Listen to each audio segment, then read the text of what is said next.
A mile beneath the Red Sea's warm surface, something exists that by any reasonable measure should not. A phenomenon so odd, it is reshaping ideas about how life first took hold on Earth, and maybe beyond it. In 2020, researchers aboard the Ocean Explorer deployed a submersible into the Red Sea's abyss. After 8 hours combing a bleak, midnight plain, they had found nothing, a barren desert under perpetual night. Then, just as the team prepared to abort, the vehicle's lights picked up a hazy oval on the seafloor, perhaps 20 meters across, like a dark, horizontal mirror. A fog seemed to hang over it. Closing in, they realized they were looking at the impossible. That mirror wasn't rock or glass or sand. It was liquid. Water, sitting atop water. At the bottom of the ocean, a distinct lake lay encircled by a shoreline, with slow, syrupy ripples lapping a submerged beach. Only a handful of people have ever witnessed this with their own eyes, and there's an even eerier twist. Anything that slips beneath that strange surface does not return, and yet, in this pitch-black killing ground, something unthinkable persists. Life, primitive, resilient, and utterly alien to our expectations. As new discoveries accumulate in 2025, this surreal environment is helping rewrite the rules for where and how life can exist. So where did this submerged lake come from? What could possibly survive here? And could it illuminate how life itself began? I'm James Stewart, and this is Astrum Earth. Come with me, beneath the surface, as we meet whatever is hiding down there. First, a note. Despite the breakthroughs of the last few years, Ocean Explorer did not make the first find of an underwater lake. The earliest reference dates to March 1st, 1964.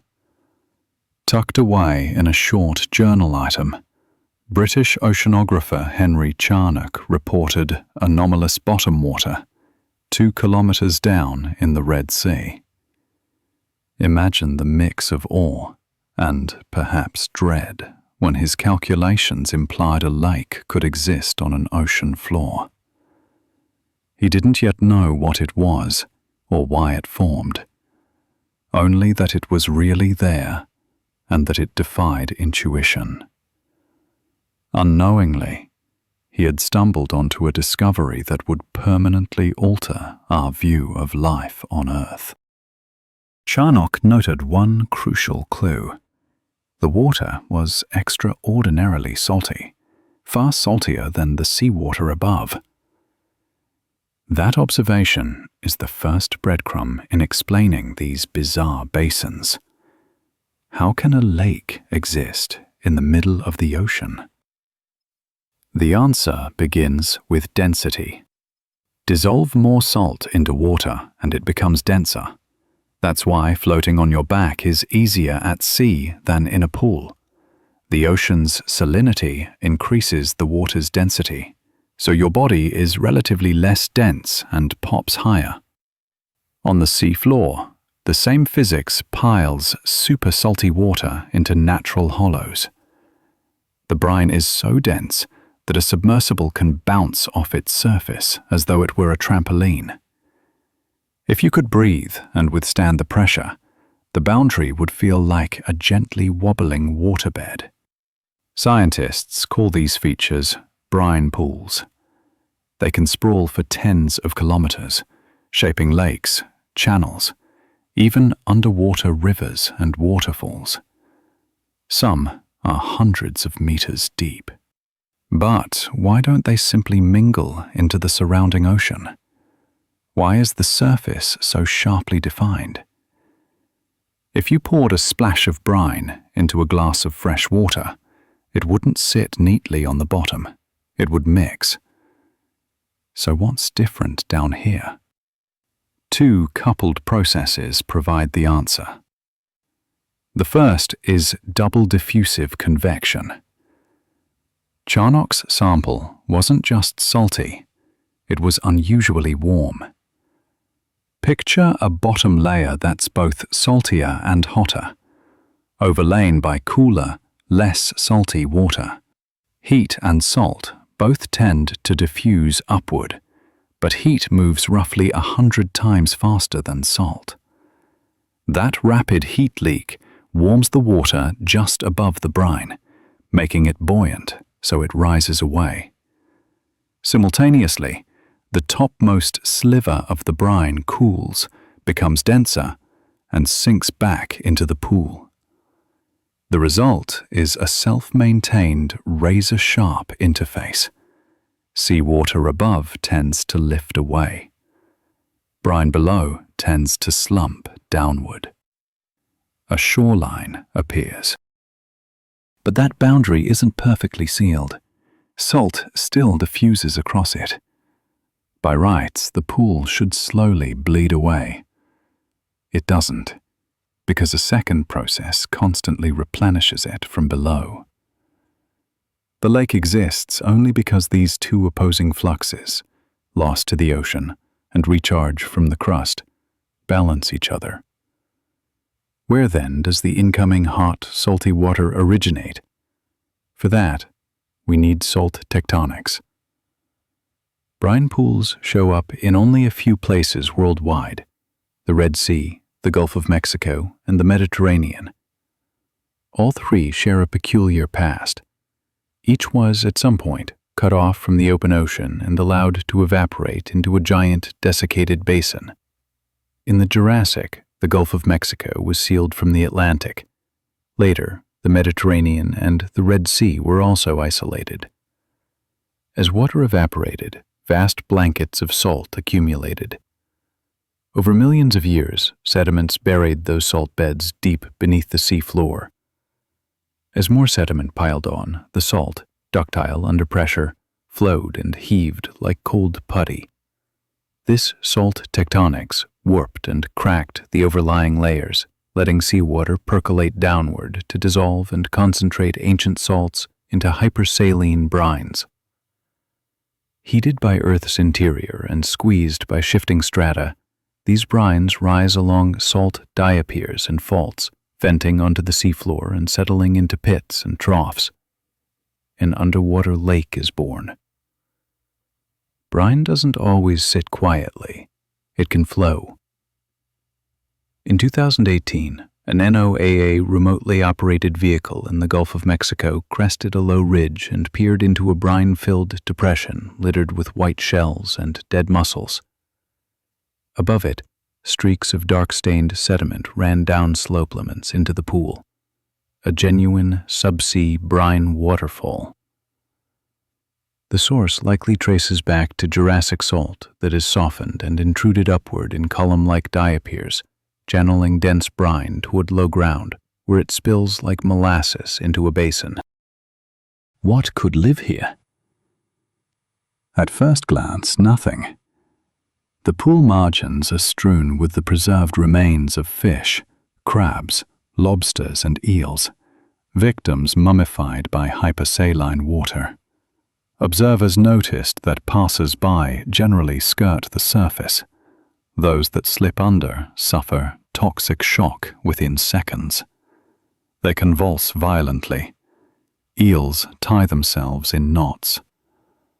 Only by breaking back through the boundary might they survive. Most do not.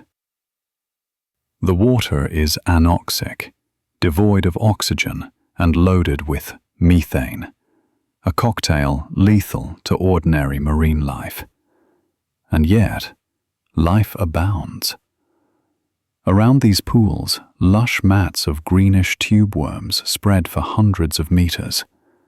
Centuries-old mussels crowd the shorelines into dense mussel beaches, hosting swarms of shrimp, snails, squat lobsters, and gelatinous crabs. Larger hunters, octopuses, fish, even cutthroat eels, patrol like predators at an African watering hole. Most adept among them are hagfish. Slimy, jawless, living fossils, they loiter at the edge, darting into the brine to seize prey overcome by shock. Strangely, hagfish seem largely immune to the pool's toxicity, slipping in and out with impunity, an unresolved puzzle. The deeper mystery is energetic. How does an ecosystem function here at all? Without sunlight, without oxygen, within a toxic brine. Before sites like these were found, biologists assumed virtually all life ultimately ran on the sun. Even the deep sea, starved of light, feeds on a slow blizzard of organic, marine snow produced at the surface. Brine pools, however, revealed a sun-independent oasis. The key lies inside the mussels. Under the microscope, their gills are packed with symbiotic bacteria, not ordinary microbes, but specialists that turn chemicals into food. Specifically, they oxidize methane. This process, chemosynthesis, is the chemical counterpart of photosynthesis. Instead of sunlight, the microbes tap energy from methane bubbling up through the sediments. In exchange for shelter within the mussels, they supply nutrients. The mussel beds then shelter and feed an entire community. The very toxins that kill many animals are the fuel that sustains this web of life. Discoveries like these changed thinking about life's beginnings. In 1871, Charles Darwin mused about life arising in a warm little pond, a sunlit, shallow brew sparked by lightning, the classic primordial soup. That vision dominated for decades. But the late 20th century discovery of hydrothermal vents, towering chimneys belching superheated, mineral-rich fluids, and then brine pools, revealed vibrant ecosystems powered purely by chemistry.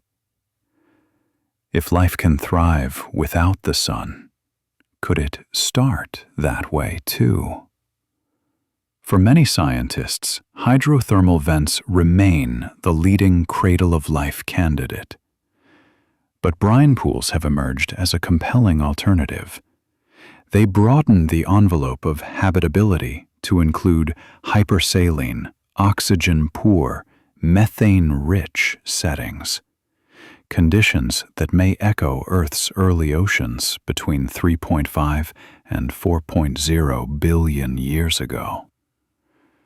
Those primordial seas were likely low in oxygen, rich in methane, and highly saline, strikingly similar to a brine pool.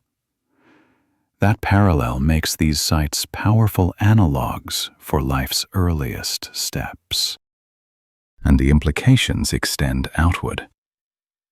If comparable environments exist elsewhere, they could be prime habitats for alien life.